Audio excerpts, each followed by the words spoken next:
Suite à des restrictions budgétaires, la scène suivante a été tournée avec des accessoires non contractuels. Bien à vous. Ah, je suis éclatée. Et c'est C'est un cadeau. C'est vrai? Merci, c'est trop gentil. Ah, c'est le pistolet à sauce que je voulais. Ah, t'as laissé le prix. Tu l'as payé 20 balles? Bah ah ouais, parce qu'en fait il restait plus que 2 exemplaires sur Zamzam Zone et du coup je l'ai pris quoi. Bah, c'est trop gentil, mais là, tu viens de te faire avoir par le principe de la rareté, hein. Influence et manipulation de Robert Cialdini. Oui, c'est ça. Salut les kidous, et bienvenue à tous dans cette 7ème et dernière vidéo résumée du livre Influence et manipulation de Robert Cialdini. Et aujourd'hui, on va parler de la rareté. Si vous avez cliqué sur cette vidéo parce que la miniature et ou le titre vous ont attiré l'œil, alors félicitations, vous avez sans aucun doute été victime des principes de la rareté. Restez pour en savoir plus. La rareté donne de la valeur aux objets. Plus un objet est rare, et plus on sera enclin à penser qu'il a de la valeur. Aussi, l'idée d'une perte potentielle joue un grand rôle dans la prise de décision. Ça s'applique pour tout, mais dans le cas de la rareté, c'est surtout la perte potentielle d'une occasion. Mais ça marche dans plein de cas. Par exemple, on peut expliquer à quelqu'un combien elle pourrait perdre avec sa maison mal isolée, et il serait ensuite plus susceptible de changer son isolation plutôt que si on lui avait dit ce qu'il aurait pu gagner. On peut très facilement observer la prise de valeur d'un objet suite à sa rareté avec les collectionneurs. On sait que les collectionneurs recherchent beaucoup les objets avec des petits défauts rares, parce que ces objets sont peu nombreux, et donc, rares. Et évidemment, on s'en sert contre nous. Il y a un exemple que j'ai vu personnellement, où à la sortie de grosses consoles, les fabricants font exprès d'avoir des stocks très limités pour être rapidement en rupture de stock. À partir du moment où la console sort, il y a une vraie ruée vers l'or pour avoir les peu de consoles qu'ils vendent. Dans le même style, en termes de techniques commerciales de qualité, on peut observer les comptes à rebours sur les meilleurs sites de dropshipping qui vous annoncent des offres exceptionnelles qui vont finir dans 48 heures et qui sont évidemment généralement fausses. Ici, c'est deux manières différentes de faire les choses, mais pour en arriver finalement au même point. Dans le premier cas, les stocks sont limités, dans le deuxième cas, le temps est limité, dans les deux cas, les ressources sont limitées. Vous devez donc vous dépêcher, parce que vous ne pourrez bientôt plus avoir accès à cette offre. Alors dépêchez-vous, et bien entendu, ne réfléchissez pas trop. La puissance de la rareté en tant que tactique d'influence se base sur deux phénomènes. Le premier, c'est notre éternelle habileté à faire des raccourcis. Tout ce qui est beau et bien et tout le tout-team. Et donc c'est pour ça que plus un objet est difficile à se procurer, et plus il a de la valeur. Plus il est cher, plus le nombre d'exemplaires est limité, ou plus le temps de disponibilité est court. Le deuxième phénomène, c'est ce qu'on appelle la réactance psychologique. Lorsqu'un objet se raréfie, on perd une part de notre liberté. C'est Jacques Brême qui a posé cette théorie. L'idée, c'est qu'on aime avoir la possibilité de choisir, la liberté de choisir. Et donc, quand un objet se raréfie, on perd une part de cette liberté, parce que les circonstances font qu'on doit ou pas prendre cet objet maintenant. On va donc donner plus de valeur à cet objet, on l'estimera davantage. En somme, on va réagir contre ses forces en estimant davantage un objet et en le désirant plus. Il y a un exemple tout bête de ce phénomène qui se trouve très facilement, c'est les enfants. Les enfants, quand ils ont un jouet, ils veulent toujours celui que toi t'as. Parce que c'est un objet qui est pas très disponible, et du coup ça lui donne plus de valeur. Et du coup ils volent ton jouet. Il y a une observation qui a été faite en 1982 à Kennesaw en Géorgie. Le 1er juin, il y a une loi très simple qui sort. Tous les habitants sont obligés de posséder au moins une arme à feu chez eux, sous peine de 200 $ d'amende et de 6 mois de prison. On sait tous que les États-Unis adorent les armes, mais normalement il y a un truc qu'on aime tous plus que ça encore, c'est la liberté. On s'attend donc, d'après le phénomène de réactance psychologique, à ce que le nombre de ventes d'armes n'augmente pas après la sortie de cette loi. Mais pour autant, c'est ce qu'on a observé. Donc, en fait, oui, c'est ce qui a été observé, mais il faut regarder un peu plus loin. Et il se trouve que la grosse majorité des ventes d'armes enregistrées à ce moment-là a été faite par des gens qui habitaient dans les villes autour, parce que du coup, il y avait une super offre sur la première arme achetée, etc. Et donc, ils sont tous venus en profiter. Mais les gens à qui on avait retiré des libertés, et donc à qui on avait imposé cette loi, ont fait preuve de réactance psychologique et sont très peu à être allés acheter des armes. Pour l'anecdote, il y a un deuxième exemple qui me fait vachement rire, où en gros, il y a eu une interdiction sur le phosphate. Phosphate qui est contenu dans des lessives.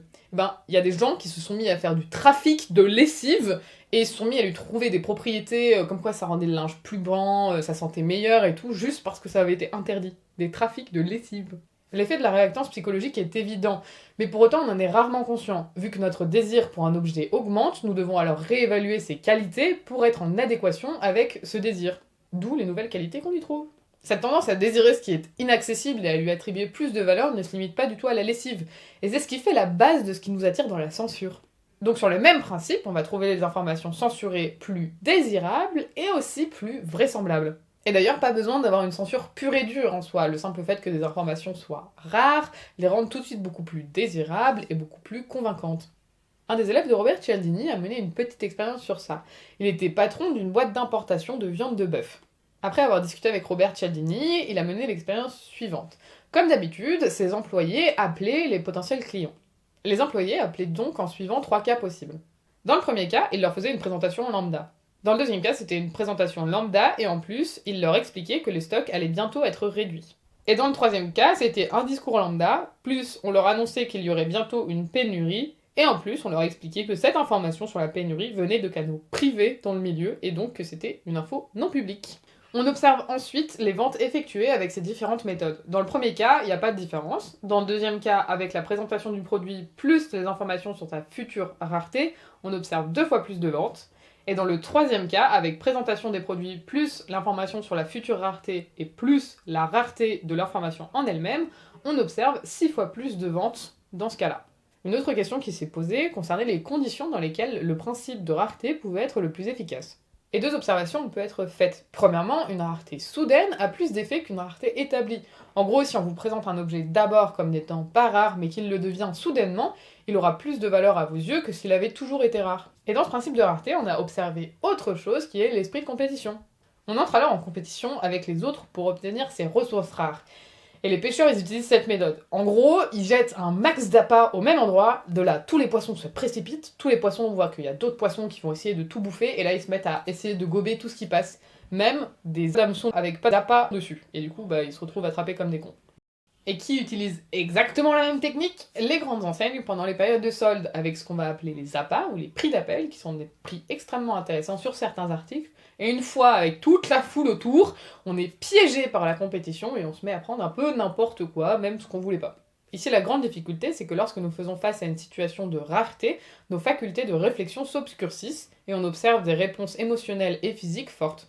Il faut donc utiliser cette réaction émotionnelle et physique comme un signal d'alarme. Si on en arrive là, c'est qu'il faut se détendre et qu'il faut réfléchir avant d'agir parce qu'on est clairement sur le point de ne pas réfléchir. Il faut alors bien prendre en considération que ce que nous voulons, nous ne le voulons pas simplement pour le posséder, mais bien pour pouvoir s'en servir, le manger, le toucher, le regarder, etc. Et aussi que les choses rares ne sont pas plus agréables à toucher, manger ou regarder, ou etc., du simple fait qu'elles soient moins disponibles. La situation doit nous alerter pour que l'on puisse correctement peser les pour et les contre face aux volontés qui nous poussent à acheter. Et maintenant, le petit récap! La rareté nous donne l'impression que les objets ont plus de valeur. La puissance de la rareté se base sur 2 phénomènes. Le premier, qui est notre capacité à faire des raccourcis, ainsi ce qui est rare a de la valeur. Le deuxième, c'est la réactance psychologique. Ce qui est interdit ou indisponible nous attire parce que l'on tient à notre liberté de choisir. Aussi, il y a 2 situations qui influent sur la puissance de la rareté. La première quand la rareté est soudaine, et la seconde quand nous sommes mis en compétition avec les autres. Pour s'en défendre, il faut prendre nos réactions physiques et émotionnelles comme un signal d'alarme et se recentrer sur ce qui était essentiel. Les raisons pour lesquelles on veut acheter cet objet et le fait que c'est pas parce qu'il est rare qu'il est forcément mieux. Merci les kidous d'avoir regardé cette vidéo. C'était la dernière vidéo résumée du livre Influence et manipulation de Robert Cialdini. On espère que ça vous aura plu. N'hésitez pas à vous abonner, commenter, liker, activer la cloche, etc. Et on se retrouve bientôt pour une prochaine vidéo sur la chaîne Le Barol. Oh putain, je suis déjà nostalgique. A plus!